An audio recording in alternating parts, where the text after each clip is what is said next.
esta inflamación aguda?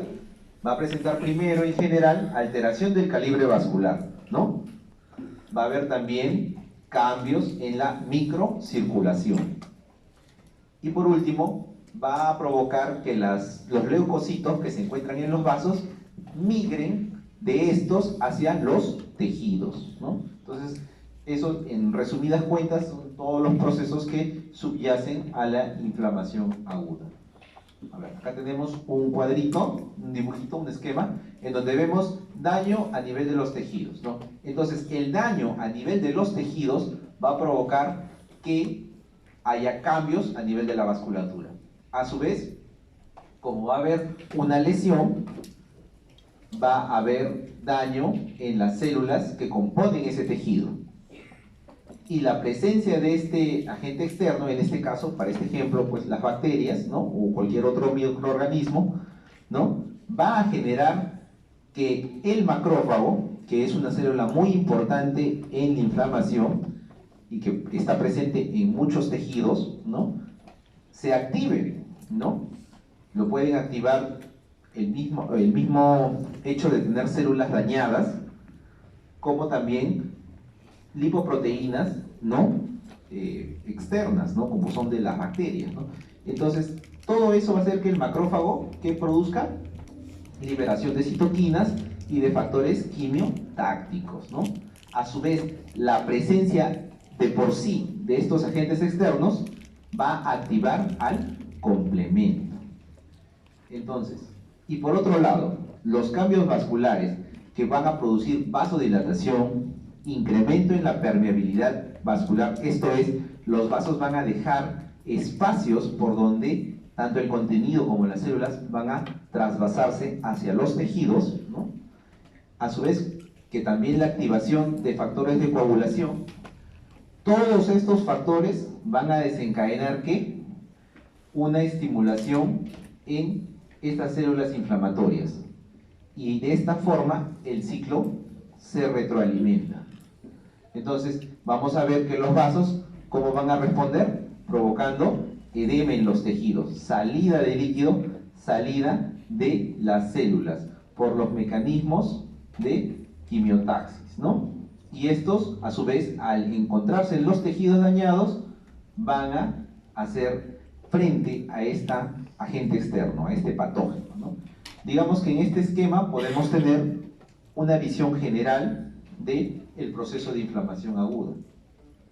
Entonces, en ese proceso de inflamación aguda, vamos a notar que tenemos dos momentos muy importantes: el aumento de la permeabilidad vascular y la migración celular.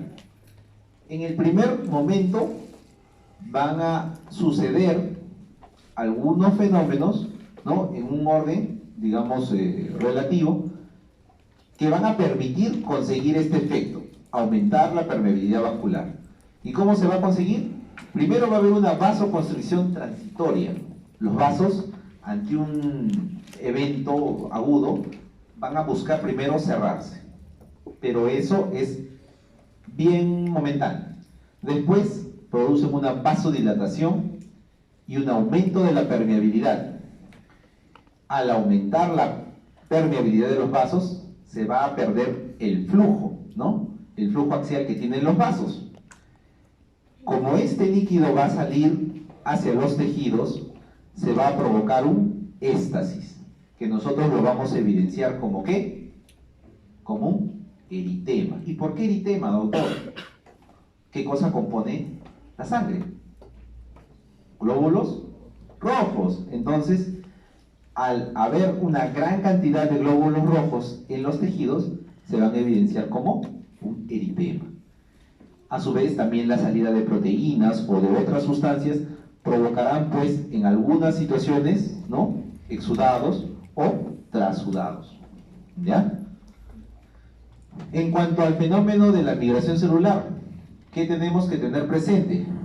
Bueno, por medio de mediadores químicos, provocarán en los leucocitos este fenómeno de migración, ¿no? Es como cuando ustedes están conduciendo en la autopista y de pronto necesitan orillarse porque ha ocurrido algo, ¿no? Se ha pinchado una llanta, alguien de los ocupantes está sintiéndose mal. Entonces, igual, los leucocitos buscan detener su camino y tratar de ingresar al tejido donde está ocurriendo el proceso inflamatorio. Entonces, para hacer eso, primero se van a marginar, o sea, se van a orillar hacia la parte externa del vaso.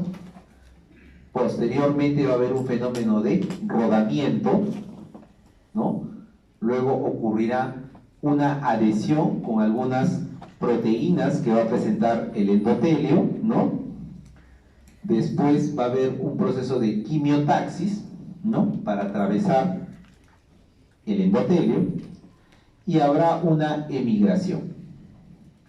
Una vez que estas células inflamatorias lleguen al punto donde se les necesita, ocurrirá la fagocitosis, que no es sino el proceso por el cual estas células directamente van a atacar al agente externo, ¿no?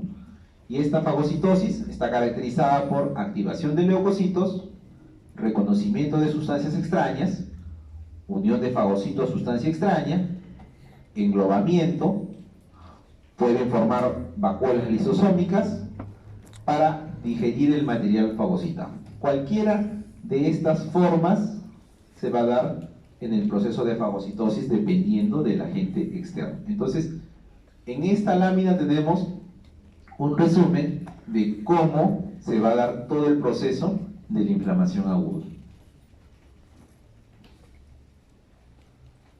Un poquito acá para recordar cómo es que este fenómeno provoca un círculo vicioso, ¿no? Un aumento de la permeabilidad genera lentitud en la circulación, la lentitud provoca éstasis, la éstasis aumenta la vasodilatación arterial porque la sangre busca que siga llegando en la circulación sistémica y que no se detenga el flujo. Por eso lo interpreta como que algo está obstruyendo y vasodilata más, ¿no?, las arterias. Entonces esa vasodilatación va a aumentar la tumefacción y la extravasación del contenido, ¿no? Entonces se incrementa el proceso. ¿Todo eso qué va a condicionar? La formación de edema. Y el edema se puede deber por la salida de las proteínas o por la pérdida de líquido del intravascular. Entonces, acá también tenemos otro esquema en donde reforzamos la idea de cómo se va a producir, ¿no?, el proceso de inflamación aguda. Entonces, habíamos mencionado que ocurrirían cambios en la microcirculación. Efectivamente, pues tenemos acá un flujo normal, ¿no?, con leucocitos que están viajando en los vasos, ¿no? Hay proteínas plasmáticas y acá tenemos nuestro endotelio, ¿no? Entonces, en un momento dado va a haber retracción del endotelio por los fenómenos, por la activación de distintos factores y van a generar estos espacios, ¿no? Van a permeabilizar el endotelio. A través de estos espacios saldrán, pues, ¿no?, distintos factores, células, ¿no?, que se va a dar más o menos en un espacio de 15 a 30 minutos, ¿no? Posteriormente va a haber un daño endotelial, ¿no? Entonces, después de eso, ya va a darse el fenómeno de reclutamiento de los leucocitos, ¿no? Ahí se movilizan, pues, neutrófilos en las primeras 24 horas y los monocitos macrófagos cuando este proceso toma un poco más de tiempo, ¿no? A su vez también se va a incrementar la transitosis, que es la salida, ¿no?, de distintos componentes del líquido intravascular, ¿no? También vamos a ver acá otra imagen en donde podemos ver cómo va a darse este mismo fenómeno, ¿no? Cómo se va a ver la alteración, la permeabilidad del endotelio, ¿no? Acá tenemos algunas imágenes, ¿no?, algunas celulitas. Tenemos una mejor imagen después. Y vamos a estar observando, pues, eso, ¿no?, la salida de estos componentes y el daño o injuria endotelial. Entonces, en la migración celular, que era otro de los momentos que veíamos, vamos a tener pues cómo se va a dar todo ese proceso, ¿no? Primero de marginación, posteriormente de rodamiento, en donde se van a involucrar unas proteínas que se hallan en las células endoteliales, las selectinas. Este rodamiento generará posteriormente ya a una menor velocidad un proceso de adhesión, en donde van a intervenir ¿qué? Las integrinas, que tienen una mayor afinidad, ¿no? Y posteriormente ya va a haber el proceso de adherencia estable y la emigración. En este proceso de emigración, la célula modifica su citoesqueleto para poder atravesar esos espacios defenestrados que presenta el endotelio, ¿no? Y por intermedio de distintas quimiosinas que son liberadas por el endotelio, ¿no? Estas células van a ir abriéndose paso a través de la matriz extracelular que hay en los tejidos. ¿Para qué? Para llegar al lugar en donde se le necesita y desarrollar el proceso de fagocitosis o de destrucción, dependiendo de la célula que haya arribado, ¿no? Entonces acá un poquito más de lo mismo, vemos distintos componentes, ¿no? Acá, de las moléculas de adherencia, de las integrinas que presentan estas células inflamatorias, ¿no? Todo eso está en su libro, no hay problema.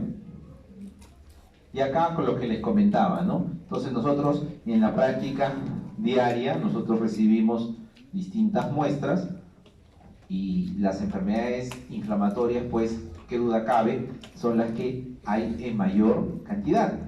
Entonces, básicamente, tomamos una muestra de un tejido que está inflamado y miren lo que encontramos. Tenemos un vaso perfectamente observable y acá tenemos, ¿qué células?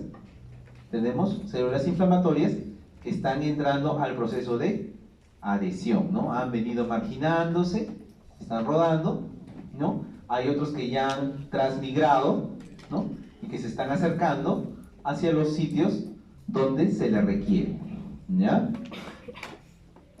Acá tenemos otra imagen, parte de un tejido blando en donde ha habido alguna lesión, una rotura de algún vaso, y vemos cómo a nivel del extravascular van a ir observándose abundantes hematíes, ¿no? Salen hematíes, salen líquido intravascular, salen células inflamatorias, ¿no? Producto de este proceso. Entonces acá tenemos a mayor aumento y observamos neutrófilos, ¿no? Y es que la célula primordial en la inflamación aguda, ¿cuál es? El neutrófilo. Ya ese es una pregunta de cajón siempre, ¿eh? Así como hay células que se observan con mayor frecuencia en la inflamación aguda, las hay las que se observan en mayor frecuencia en la inflamación crónica, ¿ya? Entonces esa es una pregunta muy importante que ustedes deben recordar. Y acá tenemos otro estadio de un proceso inflamatorio donde observamos prácticamente una gran cantidad de polimorfonucleares o neutrófilos, ¿no? Entonces, estos son procesos inflamatorios agudos.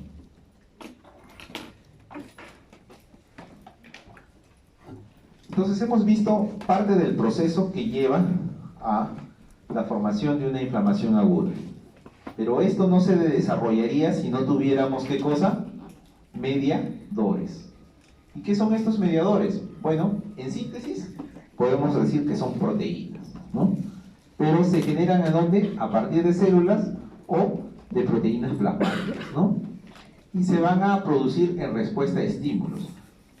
Muchas de estas sustancias se encuentran en estado inactivo, requieren un estímulo.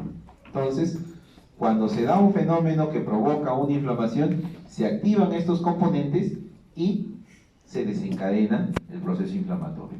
Un mediador puede estimular la liberación de otros mediadores, ¿no? O mediadores intermedios se le conoce. Los mediadores, a su vez, muestran dianas de acción distinta, ¿no? Puede tener un efecto determinado en una célula y un efecto opuesto en otra. Entonces, siempre es bueno recordar el mediador y su célula diana. Y a su vez tienen tiempo de vida corta, ¿no? Imagínense si estas sustancias permanecieran indefinidamente en en el lugar de la inflamación. No tendríamos cómo detener un proceso inflamatorio. Y esa es una de las claves por qué en algunas enfermedades crónicas, ¿no?, valga la redundancia, se perenizan en el tiempo, ¿no? Porque hay distintas formaciones de mediadores en distintos tiempos, ¿no?, y que perpetúan este ciclo, ¿no? Entonces, acá tenemos una pequeña lista de mediadores de origen celular, ¿no? A su cabeza, las aminas vasoactivas, ¿no?, serotonina, histamina. Están también los derivados del ácido araquidónico, ¿no?, las prostaglandinas, ¿no?, esas que están muy de moda cuando tomamos nuestros antiinflamatorios, ¿no?, es precisamente a este grupo al que vamos a atacar, ¿no? Factor activador de plaquetas, las especies reactivas de oxígeno, el óxido nítrico, distintas citoquinas, las enzimas lisosómicas, en fin, una gran cantidad de sustancias que las van a producir muchas células.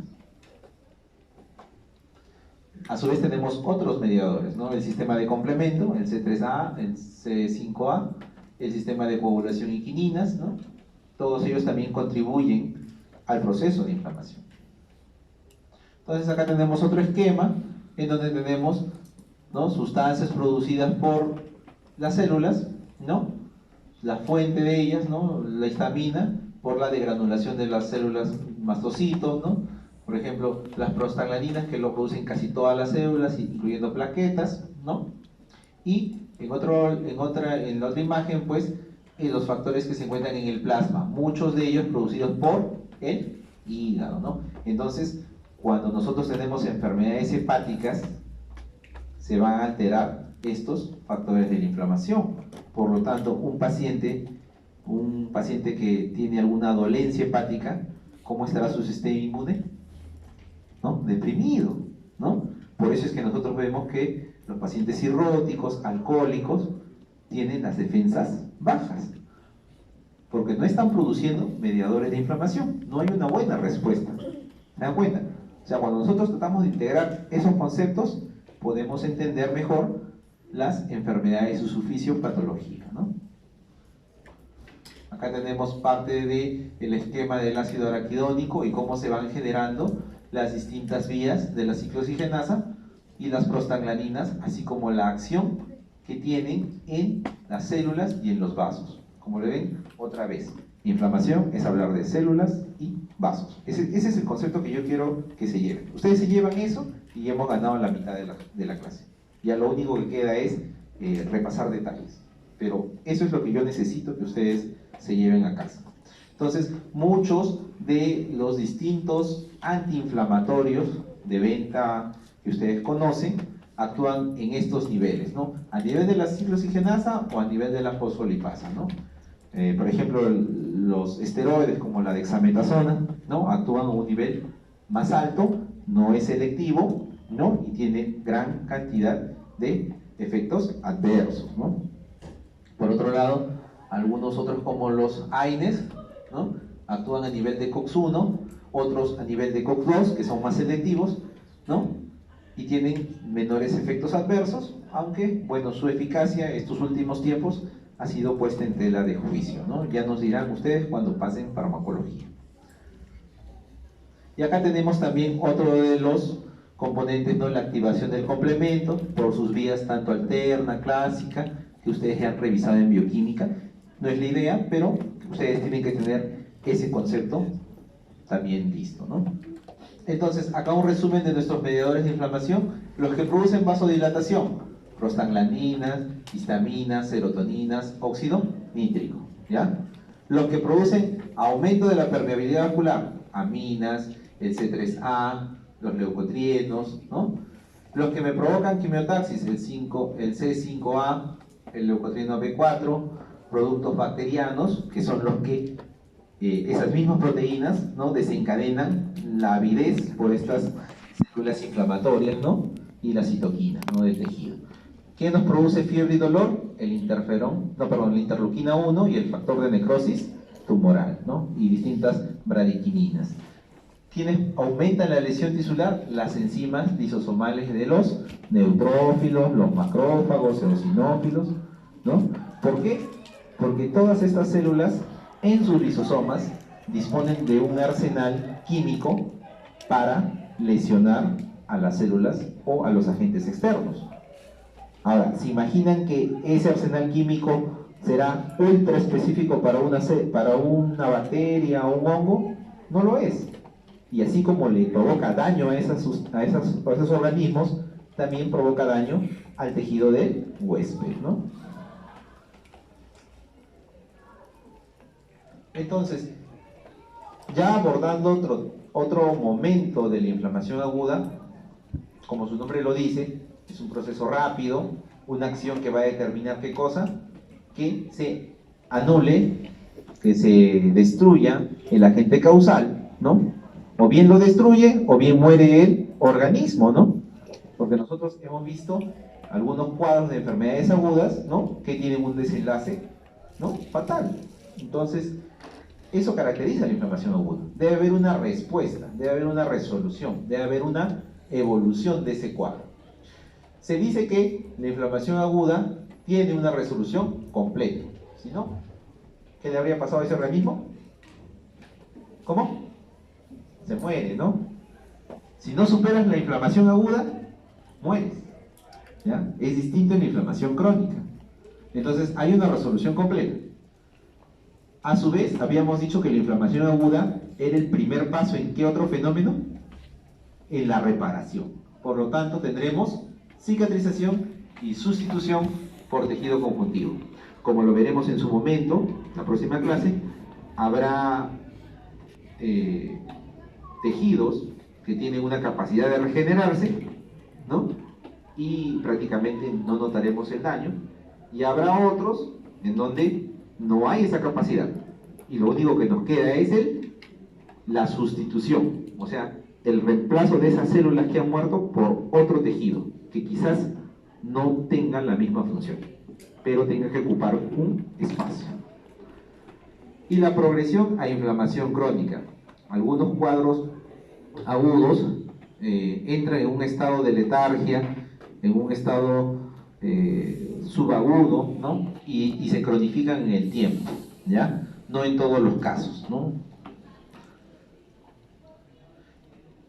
Entonces, acá tenemos pues un cuadrito también que nos ayuda a poder entender este fenómeno, ¿no? Tenemos una lesión, esta lesión podemos llamarla como queramos, ¿no? Infarto, una infección bacteriana, una toxina, un agente externo, un traumatismo. Todo eso, ¿qué desencadena? Inflamación aguda, con todo lo que hemos dicho. Cambios vasculares, va a haber reclutamiento de leucocitos, ¿no? Van a tratar de acabar con el agente nocivo y a su vez limitar el daño tisular, ¿no? Y a partir de eso tendremos, o progresa esta lesión, ¿no? ¿Cómo puede progresar? Una formación de una inflamación crónica, ¿no? Digamos que el agente causal tiene formas de evadir nuestro sistema inmune, ¿no? Por ejemplo, algunos virus que entran en estado letárgico, ¿no? O algunos parásitos, micobacterias, ¿no? Enfermedades autoinmunes, ¿no? A veces pasa que ingresó un germen y tiene un mimetismo de sus proteínas y provoca en el organismo la activación de autoanticuerpos, ¿no? Entonces, no era una condición que tenía el paciente, sino por un estímulo externo se ha desencadenado una enfermedad totalmente distinta, una enfermedad autoinmune. Esto nos va a llevar a ¿qué cosa? A inflamación crónica, con angiogenia, o sea, proliferación de nuevos vasos, infiltración de células ya no neutrófilos, sino mononucleares, macrófagos, monocitos, ¿no? Fibrosis y lesión de los tejidos de evolución progresiva. Por otro lado, esta misma lesión va a conducir a procesos de cicatrización. Como hemos dicho, va a haber órganos que no tienen una buena respuesta, ¿no? En cuanto a su regeneración o reparación, y lo que les queda es cubrir el déficit ¿con qué? Con depósito de colágeno. ¿Y eso cómo se llama? Fibrosis. Entonces, también puede ser que se forme pus, ¿no? Si estamos hablando de infecciones bacterianas, va a haber muerte tanto de los gérmenes como muerte de las células, ¿no?, del tejido. Entonces todo eso va a condicionar la formación de un absceso purulento. Y por último, puede que se resuelva, ¿no? Ese proceso inflamatorio fue contenido adecuadamente, se eliminó el estímulo lesivo, ¿no? Ha cesado la producción de mediadores, ¿no? Y se restituye la función normal. Entonces, esos son los caminos que tiene una inflamación aguda. Pero vamos a lo que nos compete en este curso, ¿no? Porque ya eso suena mucho a fisiopatología, ¿no? Doctor, queremos ver láminas. ¿Quieren ver láminas, no? Bueno, ¿qué patrones morfológicos de la inflamación aguda tendremos? Bueno, podemos tener inflamación serosa, fibrinosa, supurada o hemorrágica, ¿no? Esos son los tipos de inflamación aguda que podemos observar a la microscopía, ¿ya? Y los repasamos porque eso también puede ser pregunta de examen. Entonces, primero vamos a tener un patrón de inflamación aguda de características, ¿no?, que tiene que ver con el edema, ¿no?, lo que es la movilización de células inflamatorias, ¿no? Entonces, tenemos un pulmón normal, acá tenemos una pista de alvéolos, ¿no?, los neumocitos, todo está normal, hay un adecuado intercambio gaseoso. Luego tenemos acá, cuando hay un proceso inflamatorio, primero va a haber una alteración, ¿qué dijimos que era? De vasos, ¿no? Una alteración vascular, va a haber una congestión vascular, ¿no? Después va a haber un fenómeno de permeabilidad y tendremos esto, ¿no? Células inflamatorias que están ocupando los espacios alveolares, ¿no? ¿Cómo se llama esa enfermedad en donde tenemos un infiltrado neutrofílico, inflamatorio en los espacios alveolares y que cobra la vida de muchos niños, especialmente en épocas de friaje? Neumonía. Como ustedes, señores, aquí tienen una neumonía, así se ve, ¿ya? Ojo que a nadie le sacan una biopsia de pulmón para diagnosticar neumonía, o sea que si lo estamos viendo es que ya no está con nosotros, ¿no? Entonces, siempre tengámoslo presente, ¿ya? Entonces, eso implica un adecuado conocimiento de las enfermedades para que diagnostiquemos oportunamente y no interconsultemos al patólogo, ¿no? Ya está. A ver, en este otro caso vamos a ver lo que es una inflamación serosa. La ampolla cutánea que muestra dice acumulación de un líquido seroso. En muchas enfermedades dermatológicas, ¿no?, llámese pues las enfermedades pésico-ampollares, ¿no?, los pénfigos, las alteraciones de la membrana basal, las acantolisis, las epidermolisis pulosas, esas que están ahorita de moda. No sé si han escuchado los casos de los niños mariposa, que les tocan la piel y se desprende fácilmente. Todos ellos hacen inflamación de tipo serosa. Hay un líquido que se acumula, ¿no?, por un proceso inflamatorio que primordialmente ataca a proteínas de anclaje de las células hacia su membrana basal, ¿no? Entonces hay autoanticuerpos que dañan esas proteínas, estas células se sueltan y movilizan sustancias inflamatorias, se acumula un líquido seroso. Ese es un tipo de inflamación serosa, ¿ya? Otro podría ser una pericarditis fibrinosa, ¿no? Tenemos una inflamación tipo fibrinosa. ¿Cómo sería esto? Doctor, ¿qué es la fibrina? ¿Qué es la fibrina, chicos? Muy bien, acá les digo, es la sustancia que se produce a partir del fibrinógeno y a su vez se va a dar cuando nosotros tengamos, ¿qué cosa? Proceso de coagulación, ¿no? Muchas veces enfermedades infecciosas activan, ¿no?, los procesos de coagulación, ¿no? Y por eso vamos a tener también un tejido fibrinoso, ¿no? Usualmente en las pericarditis infecciosas. En nuestro país, la primera pericarditis infecciosa se debe a tuberculosis. ¿Cuál es su nombre, joven? No sabe su nombre. No, acá el único que está presente, creo. Muy bien, muy bien. Entonces, la tuberculosis nos dan cuadros de pericarditis fibrinosa, ¿ya? ¿Y cómo se ve? Así se ve. Un extenso exudado, ¿no? Que va a recubrir el pericardio, ¿no? Acá tenemos otras imágenes. Inflamación purulenta, vale decir cualquier inflamación. Puede ser una apendicitis, puede ser una neumonía, puede ser una celulitis, ¿no? Una inflamación de tejidos blandos, ¿no? ¿Qué caracteriza eso? Que va a haber a nivel del tejido subcutáneo grandes cantidades de pus. ¿Qué es la pus? Neutrófilos, edema, detritus celular, ¿no? Celular o restos celulares, ¿no? Y por último tenemos el tipo de inflamación ulcerosa, ¿no? Por ejemplo, nosotros vamos a afrontar el curso de patología, tiene tantos créditos, no estudiamos bien, no comemos bien, y nos estresamos y nos estamos haciendo una úlcera de estrés así bonita. Parece que tiene un cráter, ¿no? Hay pérdida de la mucosa, ¿no?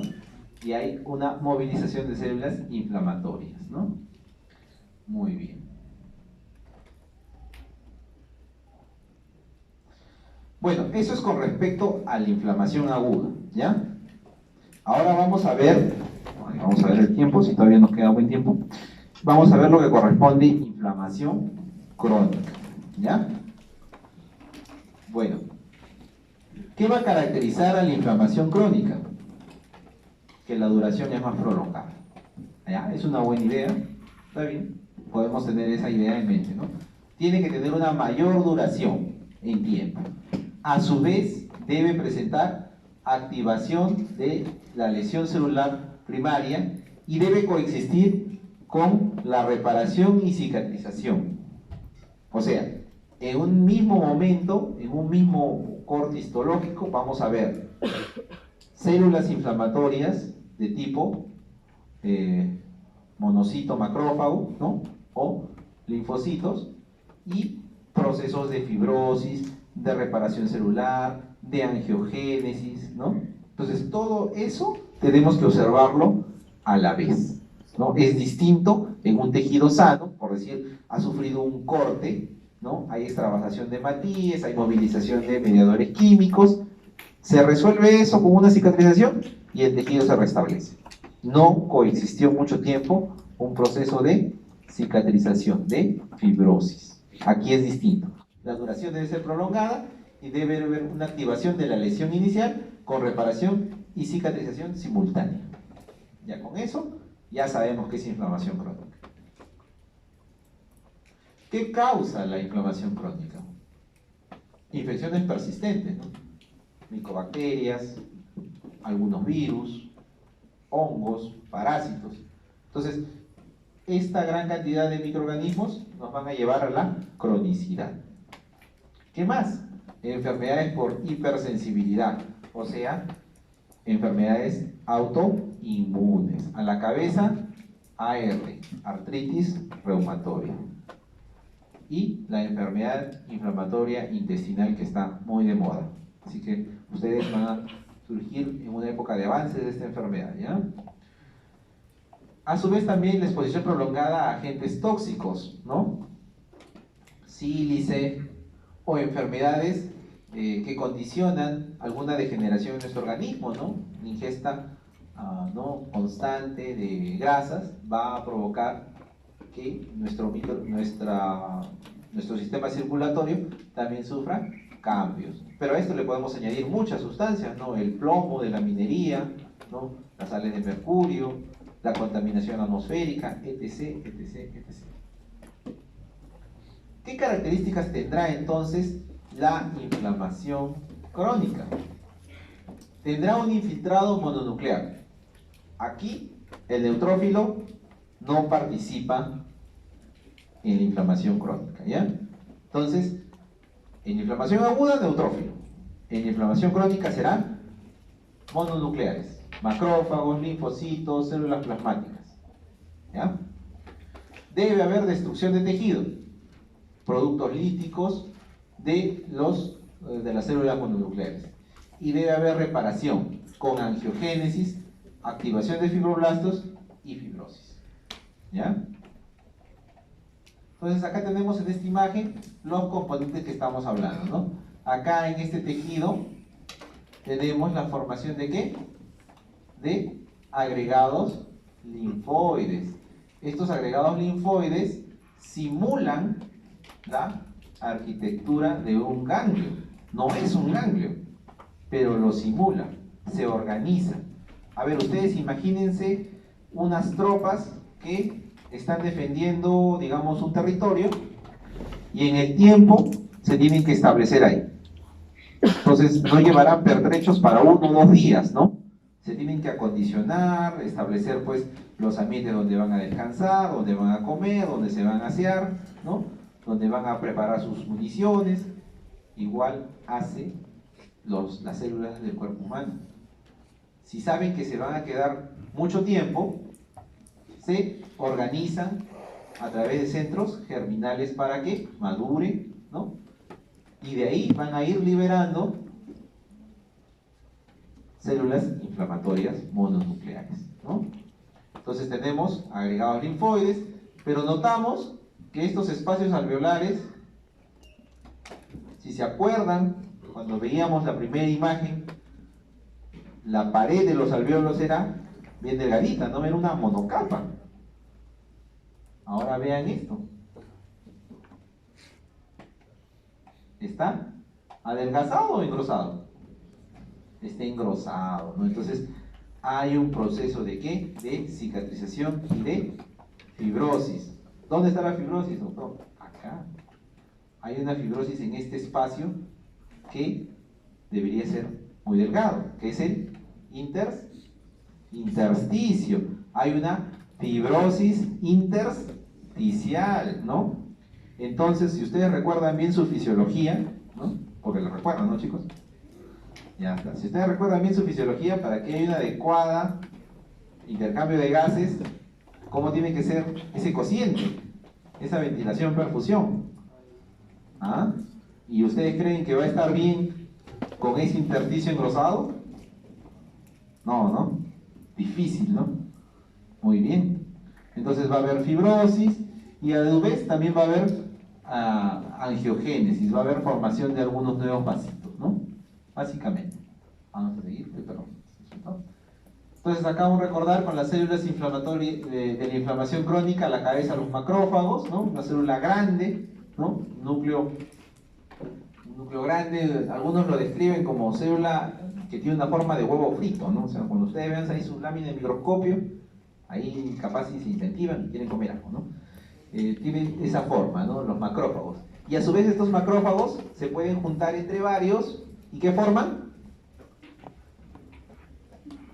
Forman un conjunto de macrófagos, doctor.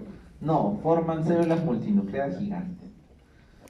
Y los linfocitos T o B, que prácticamente la célula es todo núcleo. Tiene o sea, a la microscopía no se ve muy bien su citoplasma, ¿no? Pero tienen citoplasma, ¿ya?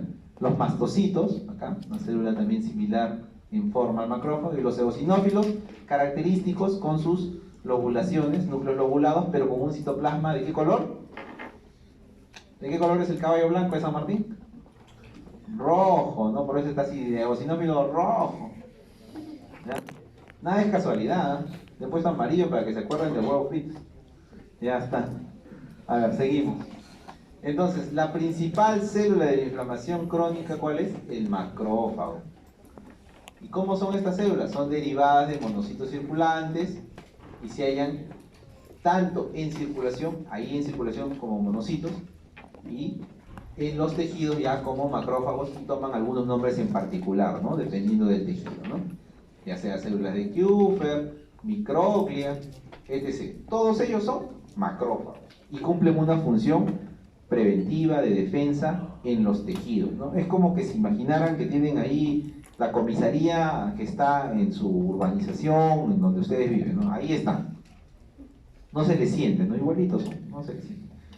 Actúan como filtros y sensores a nivel tisular y pueden liberar, ¿qué cosa? Sustancias para activar a otros linfocitos T o a otras células B. Por eso son muy importantes.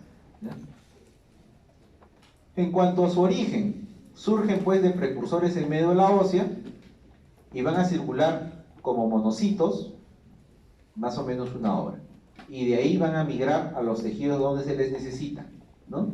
Ahí se van a diferenciar como macrófagos y pueden vivir meses o años. O sea, ahí están, en estado de alerta, están ahí en los tejidos.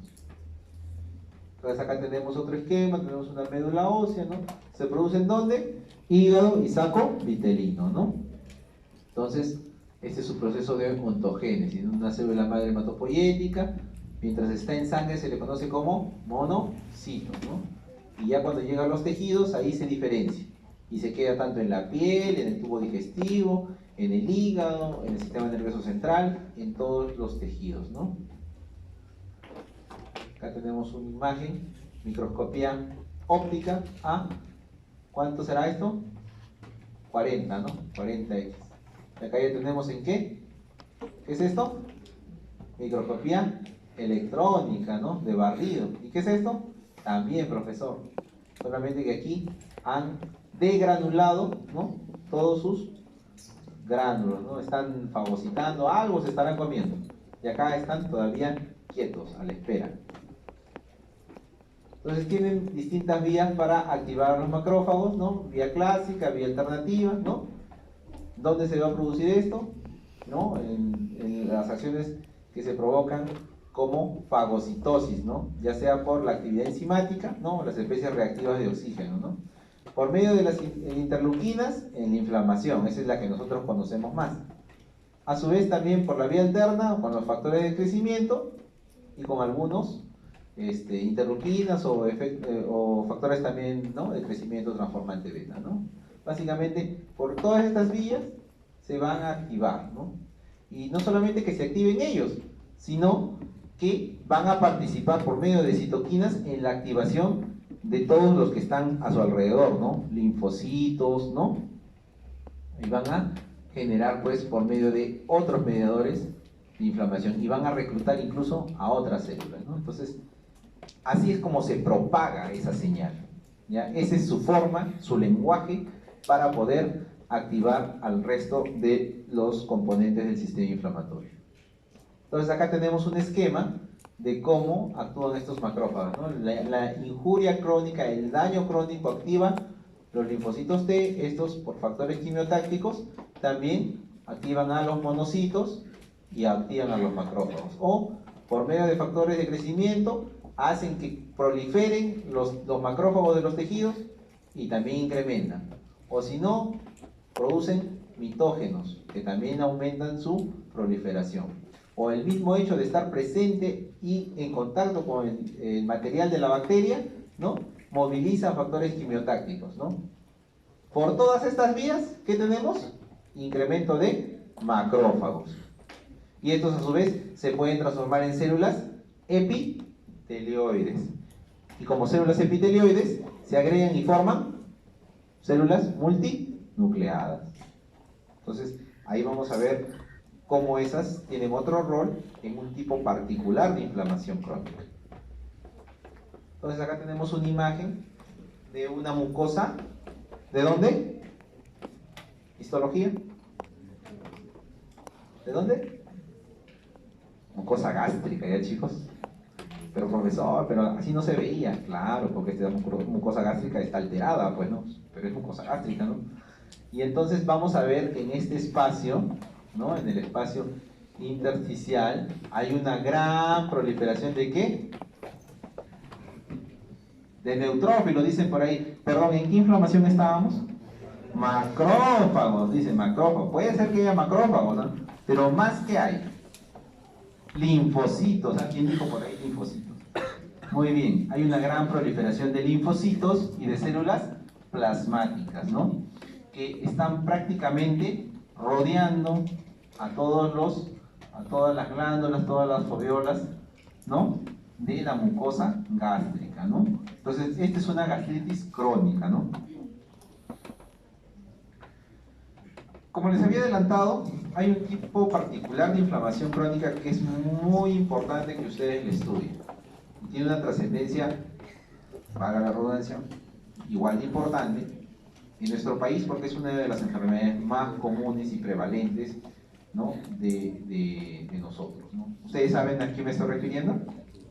A la tuberculosis. Entonces ustedes cuando estén en medicina interna van a ver tuberculosis en todas sus formas, ¿no? Pulmonar, extrapulmonar, cerebral, renal, ósea, linfática, etc. Porque tenemos todas las condiciones negativas para que esa micobacteria crezca saludable y fuerte. Entonces, ¿qué podemos hacer, no? Ustedes necesitan conocer ese tipo de inflamación crónica, las bases fisiopatológicas, para poder entender la terapéutica que más adelante estudiarán, ¿no? Entonces, ¿qué es la inflamación? ¿Qué es la inflamación granulomatosa? Bueno, es un tipo de inflamación crónica que va a presentar agregados de macrófagos activados, ¿no? Y estos macrófagos activados ya se convierten en células epitelioides, pero a su vez va a estar rodeado de un número de linfocitos dispuestos a manera de corona que limitan el proceso inflamatorio y células plasmáticas. Estos granulomas se van a formar en el marco de una respuesta de células T, ya sea por micobacterias, hongos, ¿no?, espiroquetas, distintos agentes, ¿ya? Hay que tener eso presente, ¿no? O sea, la tuberculosis es el único patógeno que nos provoca una inflamación granulomatosa. No, muchos hongos lo producen, otros microorganismos tipo las espiroquetas también, ¿no? Y así. Pero la tuberculosis tiene una manera muy particular de hacer su granuloma, ¿no? Las citoquinas, linfocitos, de los linfocitos van a mediar esta activación de los macrófagos, como habíamos visto en el esquema, ¿no?, anterior, de la activación cruzada que tienen tanto linfocitos como macrófagos. ¿Cuál es el objetivo entonces de formar un granuloma, doctor? ¿Por qué se produce un granuloma? ¿Qué busca el tejido? Busca limitar el daño. Las células son inteligentes y se dan cuenta que no pueden contra ese enemigo. No pueden contra ese enemigo porque se esconde dentro de las células, puede ser, porque evade los sistemas de control, de ozonización, también puede ser, ¿no?, porque tiene mecanismos para que los antibióticos no surtan efecto. Por las razones que sean, el organismo reconoce que no se puede deshacer de ese agente patógeno y acto seguido inicia un proceso para aislarlo, para limitarlo. Entonces, por eso se forma un granuloma a manera de cápsula, deja que coexista ese agente, pero aislado. Y el macrófago, que tiene la misión de eliminar a ese microorganismo, lo puede o bien fagocitar por intermedio de la fusión con otras células, ¿no? Por eso es que se forman las células multinucleadas, porque tratan de englobar a este microorganismo, o bien generando ese granuloma para aislar un cuerpo extraño, ¿ya? Vamos a ir de ahí ver algunos ejemplos.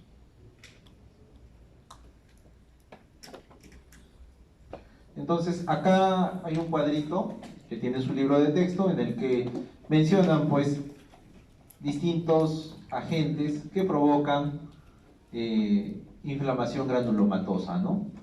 Entonces, acá tenemos algunos ejemplos. Probablemente en sus guías, en sus prácticas, ustedes tienen que buscar otros, porque les va a venir preguntas sobre qué otros agentes, aparte de la tuberculosis, provocan inflamación crónica granulomatosa. Entonces es bueno que vayan revisando qué otros lo causan. Y no solamente entidades infecciosas, ¿no? Acá tenemos la sarcoidosis, de la cual no tenemos, digamos, una etiología definida, pero se cree que tiene un componente inmunitario. Y la enfermedad de Crohn, que sí es una enfermedad inmunitaria, y que también forma granulomas, pero de distinta forma, ¿ya? Entonces eso ya lo repasan ustedes con calma, no hay ningún problema. Entonces acá tenemos otro diagrama en donde podemos observar cómo se va a formar los granulomas a partir de una lesión. Y esta lesión puede ser provocada por bacterias, por hongos o por cuerpos extraños. Por ejemplo, el hilo de sutura, ¿no? A veces alguno de nosotros hemos tenido algún corte, algún raspón, y nuestra mamá preocupada nos ha llevado al doctor y le ha dicho: doctor, le quedará una marca, le quedará una cicatriz. Y el doctor pues no sabe qué responderle, ¿no? Porque tiene que, para quedar algo, pues tiene que haber un proceso inflamatorio, porque está usando un cuerpo extraño, el hilo de sutura. Entonces, dependiendo de cada organismo, unos más, otros menos, harán una reacción más intensa, ¿no? Y podremos observar células multinucleadas gigantes, ¿no? Cierta fibrosis, ¿no? Podremos observar células epitelioides, linfocitos, que rodeen estas partículas, ¿no? Extrañas, ¿no? Entonces, todos estos daños provocarán, ¿qué cosa? La incapacidad para ser digerido. Nuestras células no tienen las enzimas para degradar un hilo de sutura. Como no pueden eliminarlo por medio de la reacción crónica granulomatosa, lo aíslan, lo limitan. Entonces, como hay esa incapacidad para digerirlo, también habrá una falla de una respuesta aguda, ¿no? Porque la respuesta aguda tiene que resolver, no acepta intermedios, ¿no? O aprueba o no aprueba, ¿no? Entonces ustedes ahorita están en una inflamación aguda, entonces ese semestre. Tienen que aprobar, ¿no? Tienen que salir, o si no ya lo vemos cómodamente en el siguiente ciclo. Luego, va a haber una persistencia de este daño, ¿no? Y al haber una persistencia de este daño, ¿qué cosa va a haber? Células, ¿no? Que están siendo movilizadas por nuestro sistema inmune y la participación del macrófago, ¿no? El macrófago va a participar, va a reclutar más macrófagos, va a formar células epitelioides, va a generar células multinucleadas, en suma, va a producir un granuloma. Entonces, en este esquema nosotros vamos a ver cómo es que se gesta este granuloma. Entonces vamos a tener dos tipos de granuloma, a grosso modo. El que se forma por cuerpo extraño, talco, suturas, a veces nos hemos picado con una espina y nunca lo logramos sacar, ¿no? Se quedó en nuestro dedito, ahí, se formó un callito, ¿no? Ahí adentro hay una reacción por cuerpo extraño, ¿no?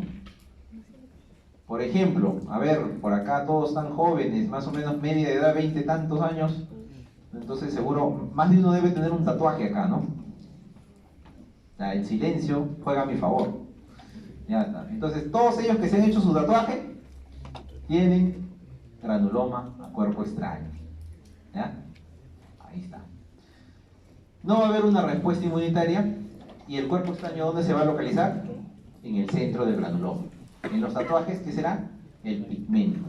El pigmento que se utiliza, ¿no? Ese es el cuerpo extraño. Y acá tenemos una imagen de un cuerpo extraño, ¿no? En donde numerosas células lo están rodeando, ¿no? Y han formado como un solo citoplasma, una multinucleada gigante, ¿no? Entonces acá hay bastantes células epitelioides, tratan de limitar a ese agente extraño.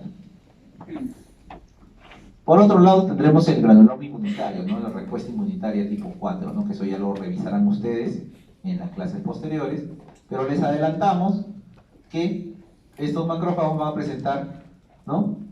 este material, ¿no? Activado por los linfocitos, van a producir citoquinas, a la cabeza el factor de necrosis tumoral, ¿no? Y van a transformar, ¿qué cosa? Los macrófagos en células epitelioides. Y va a haber una activación, una retroalimentación con los linfocitos. ¿Para qué? Para provocar. Acá tenemos unas imágenes. ¿Se acordó?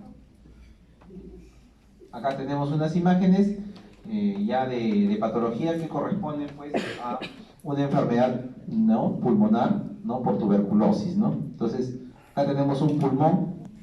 Hoy en día, a un paciente con tuberculosis, ¿se le opera de pulmón? ¿Quiénes dicen sí? No sé. Por ahí escuché un sí. A ver, que levante su mano, no tenga miedo. Ahí está, muy bien. Sí. ¿Cuándo se opera un paciente por tuberculosis? Cuando tiene un granuloma, no, si no, ya que todos uno se habrá operado. No, se opera cuando hay alteraciones de la arquitectura de ese pulmón. Ustedes saben que la tuberculosis es una enfermedad que va a modificar la arquitectura, va a provocar unas extensas fibrosis, formación de bulas, ¿no? Formación de cavernas. Entonces, cuando eso está presente, es muy difícil que el tratamiento antibiótico llegue y convierte esas zonas que están poco perfundidas en un caldo de cultivo para que coexistan estos micobacterias. Entonces, cuando se hace un adecuado estudio de imágenes y se ve que este paciente no mejora y tiene este tipo de lesiones, se busca una salida quirúrgica, ¿ya? Y es por esa razón que nos llegan estos segmentos de pulmón en donde a este pacientito se le ha extraído un segmento pulmonar que no va a mejorar, ¿no? Entonces, así es como nos llega, ¿no? También la otra es que le hagamos una necrosis al paciente, no, pero haya fallecido. Pero en este caso es un solo segmento, ¿no? Entonces, vemos acá macroscópicamente, ¿no? Áreas nodulares, ¿no? De distintos tamaños, ¿no? Unas más grandes que otras, ¿no? Y a su vez de un color característico. ¿Alguien sabe qué color es ese? Amarillento, ¿no? Por ahí alguien dirá, ¿qué les recuerda ese color amarillento? El queso, dice. El queso. Y efectivamente, pues ese es el término que se le atribuye a ese tipo de consistencia y coloración, ¿no? Un color así medio amarillento y una consistencia blanda que cuando lo palpamos se deshace en nuestros dedos. No se preocupen, chicos, que todos los que van a ser cirujanos van a pasar un mes en patología, tocando pulmones. Así que no se sientan extraños, eso va a pasar, ¿ya? Entonces, así se ve el pulmón de un paciente con tuberculosis. Vamos a ver ahora adentro. Entonces, estamos viendo adentro ya. Hemos sacado una zona que comprende esos granulomas gaseosos, ¿no? Que van a presentar ¿qué cosa? Miren que ya les estoy adelantando las prácticas que van a ver. Un centro necrótico, amarillento, ¿no? Ahí se ve rosado, pero es amarillo. Es que es la coloración de hematocina, pues chicos. Entonces, ese centro gaseoso, ¿no? Es necrótico y está rodeado, pues, por una corona de linfocitos, ¿no? Tenemos abundantes células, ¿cómo se llaman? Multinucleadas, ¿no? Multinucleadas gigantes, ¿no? Y células epitelioides, ¿no? Más a la periferia. Eso hace un granuloma inflamatorio, en este caso, un granuloma gaseoso, ¿no? Debe haber una necrosis gaseosa central. Eso es un debe, ¿ya? Acá tenemos, a mayor aumento, tenemos acá distintas células multinucleadas gigantes, ¿no? Células macrófagos que se activaron, se convirtieron en epitelioides. ¿Por qué epitelioides? Porque simulan células de estirpe epitelial, ¿no? ¿Los macrófagos son de estirpe epitelial? No, ¿de qué estirpe son? Linfoides, ¿no? Son de tejido conectivo, ¿no? Listo. Entonces, acá tenemos distintas células multinucleadas. Las de la tuberculosis tienen esta caprichosa disposición. Forman algunas semilunas o otras estructuras, una disposición radial, ¿no? De sus núcleos. Entonces, esa característica una persona se hizo famosa, le puso su nombre y así las reconocemos ahora, ¿no? De tipo Langerhans, ¿ya? Célula multinucleada de tipo Langerhans. Acá tenemos otra multinucleada y aquí en esta flechita las epitelioides, ¿no? Unos núcleos grandes, ¿no? Con sus bordes romos y un citoplasma sinuoso, ¿no? Que forman como capas, simulan ser epiteliales, ¿no? Pero no lo son. Por último, ¿la inflamación excesiva tendrá consecuencias? ¿La inflamación defectuosa tendrá consecuencias? Sí. La inflamación defectuosa, ¿qué condicionará? Aumento a la susceptibilidad de infecciones, pues. Si no tenemos nuestras células digamos, en una buena performance, si no tenemos un hígado que produce adecuadamente factores, ¿no? Vamos a tener un desbalance, vamos a tener un desajuste de nuestra capacidad de respuesta ante las infecciones. Por otro lado, si la inflamación resultase excesiva, va a haber daño en muchos de nuestros órganos, ¿no? Por eso es que la artritis reumatoide afecta muchas articulaciones, ¿no? Se desencadenan estos autoanticuerpos y empiezan a dañar tejidos blandos, ¿no? Entonces eso va a provocar, ¿no? Muchas enfermedades de tipo autoinmune. Bueno, eso es lo que nosotros hacemos, ¿no? Los patólogos hacemos conjeturas precisas basados en datos nada fidedignos proporcionados por gente que tiene un cuestionable conocimiento. Los que nos miran como hechiceros o magos, ¿no? A ver, no le digas nada, a ver, ¿qué cosa es? Ya, ustedes no van a ser así. Ustedes van a darle el valor a la asignatura, a la patología, tienen que entenderla, tienen que aprenderla para que hagan una buena base en medicina interna, ¿no? Entonces ya han escuchado de muchos de sus docentes, ¿no? En la práctica, que están